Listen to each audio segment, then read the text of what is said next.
তো আজকে আবার আরেকটা নতুন ব্লগ নিয়ে চলে এসেছি। তো চলো সকালবেলা এদিক ওদিক ধোয়াধুয়ির কাজটা মোটামুটি কমপ্লিট করে ফেলেছি, কিন্তু ঘরটর গুছাবো এখন তোমাদের সাথে।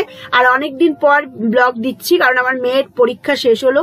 পরীক্ষা নিয়ে অনেকটাই প্রেসারে ছিলাম, তো মেয়েকে পড়াশুনো করানো অনেক কাজ থাকে, সংসারের কাজ থাকে, সব দিকটা সামলে ওঠা একটু মুশকিল হয়েছিল।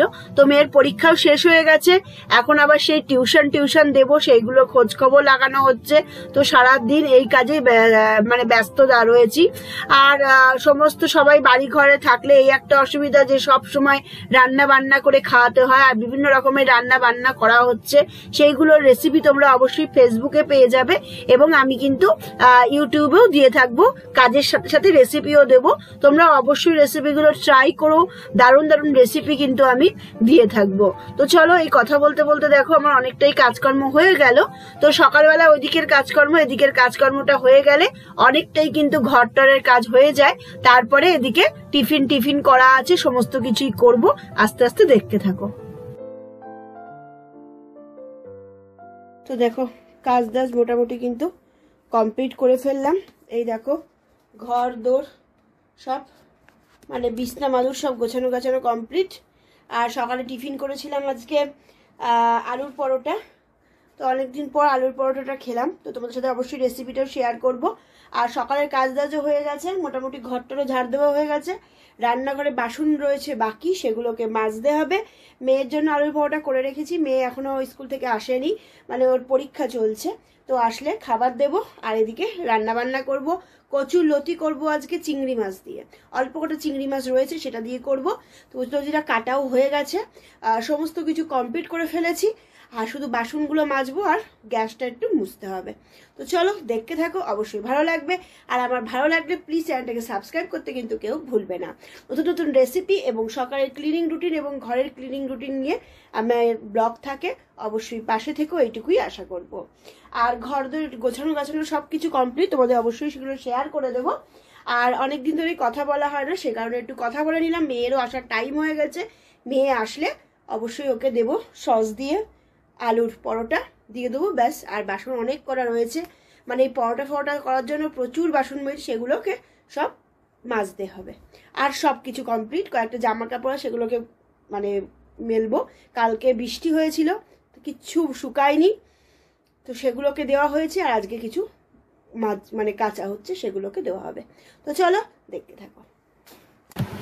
তো চলো এখন লাঞ্চ প্রিপারেশন করব। কচুর শাক করব। আর কচুর শাক দেখো আমি ছোট বড় দু রকমের চিংড়ি মাছ নিয়েছি। কচুর শাকটাকে একটু ভাপিয়ে নিয়েছি, তো ভাপিয়ে নিয়ে জল ঝরিয়ে নেব। জল ঝরিয়ে যেমন করে কচুর শাক রান্না করে একদম সিম্পল ভাবে রান্না করব। তো চলো দেখতে থাকো, আশা করি তোমাদের ভালো লাগবে। কচুর শাক কিন্তু এমনিও রান্না করা যায় নিরামিষ ভাবে, আবার আমিষ ভাবেও রান্না করা যায়। তো আমার যেহেতু অল্প করে চিংড়ি মাছ ছিল, সেই কারণে কিন্তু আমি চিংড়ি মাছ দিয়েই রান্না করব। দু রকমের চিংড়ি অল্প অল্প ছিল, তো সেগুলোকে আমি দেখো নুন আর হলুদ দিয়ে মাখিয়ে রেখে দিয়েছি। সেগুলোকে ফটাফট করে একটু ভেজে নেব। আর ওইদিকে তো আমার কচুর শাকটা আমার একটু ভাপে করে গলানো হয়ে গেছে, জলটাও ঝরিয়ে রেখে দিয়েছি। এদিকে এগুলোকে ভাজার কাজ চলছে।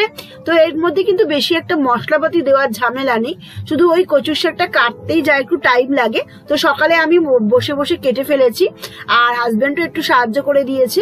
তো অনেকটাই কচুর শাক নিয়ে এসেছিলাম। তো দেখো এখানে ফোড়ন দিয়ে দিলাম। ফোড়ন দিয়ে আমি কিন্তু এবার কচুর শাকটা একটু রসুনও দিয়েছি তার সাথে, দিয়ে এবার কচুর শাকটা উপর থেকে দিয়ে ভালো করে এটাকে আমি মানে মিশিয়ে নেবো। তার সাথে কিন্তু আমি নুন হলুদ চিনি দেবো স্বাদ মতো, তার সাথে চিকেন মশলা আর দেবো লাল মরিচের পাউডার রঙের জন্য। তো চলো ভালো করে কষিয়ে নিই। কষিয়ে আমি একটু যাতে গলা না ধরে সেই কারণে একটু তেঁতুল দিয়েছিলাম। আর তেঁতুলটা আমি এমনিতে একটু তেঁতুল পছন্দ করি, সেই কারণে একটু টক টক খেতেও পছন্দ করি। তো দিয়ে কষিয়ে নিয়েছি। ওপর থেকে দিয়ে দিয়েছি চিংড়ি মাছগুলো দেওয়ার পরেও সুন্দর করে কষিয়ে নেবো, বেশি করে ঝাল দেবো। আর লঙ্কাও চিড়ে চিড়ে অনেক কটা দিয়ে দিয়েছি। তো চলো আজকে রেসিপিটা কেমন লাগলো অবশ্যই কিন্তু তোমরা জানিও, এবং করে অবশ্যই খেও। এরকম অনেক ভালো ভালো রেসিপি অবশ্যই তোমাদের সাথে শেয়ার করব। তাহলে চলো এবার ইভিনিং এ দেখে নিই। আজকে নববর্ষের দিন ছিল, তো নববর্ষের দিন আমাদের এখানে ছোট্ট করে একটা অনুষ্ঠান আয়োজিত হয়েছিল, তো তোমাদের সাথে সেটাই শেয়ার করব। তো এখানে একটু ড্যান্সও করেছিলাম আমরা সবাই বন্ধুরা মিলে, সেগুলো তোমাদের সাথে শেয়ার করব। এইভাবেই কিছু কিছু ক্লিপ যেগুলো রয়ে গেছে বাদ পড়ে গেছে, সেগুলো তোমাদের সাথে আজকাল তুলে ধরবো। বাবু ও জানে কি আমাকে আমার ক্যালকাটা খুব ভালো লাগে, বলছে আজকে তোমার দিন, তুমি চলে যাও তোমার নিজের লোকের সঙ্গে, তুমি একটু টাইম স্পেন্ড করো। তাই জন্য আমি এসেছি, আপনাকে সবাই খুব ভালো লাগছে আমাকে। দিদিমানের সমাজ আমার সঙ্গে বসছিল, আমি গল্প করছিল, খুব ভালো লাগছে। আর দিলীপবাবু সব সময় আপনার কাছে আছে। দিন ত্রিভাষী থেকে পড়ে আমি পড়তেও পারছিলাম, এখনো সব ভুলে গেছি, কিন্তু বলছি না ভুলে গেছি সব। তো আমিও এনিথিং আই ক্যান হেল্প, যেটা করতে পারবো ডেফিনেটলি করবো আমি। সম্বলপুরি আর সবাইকে আমার থেকে ইনভিটেশন, আপনারা জেনেছেন না, নোয়াখাই আমার পশ্চিম ওড়িশার মেইন ফেস্টিভ্যাল।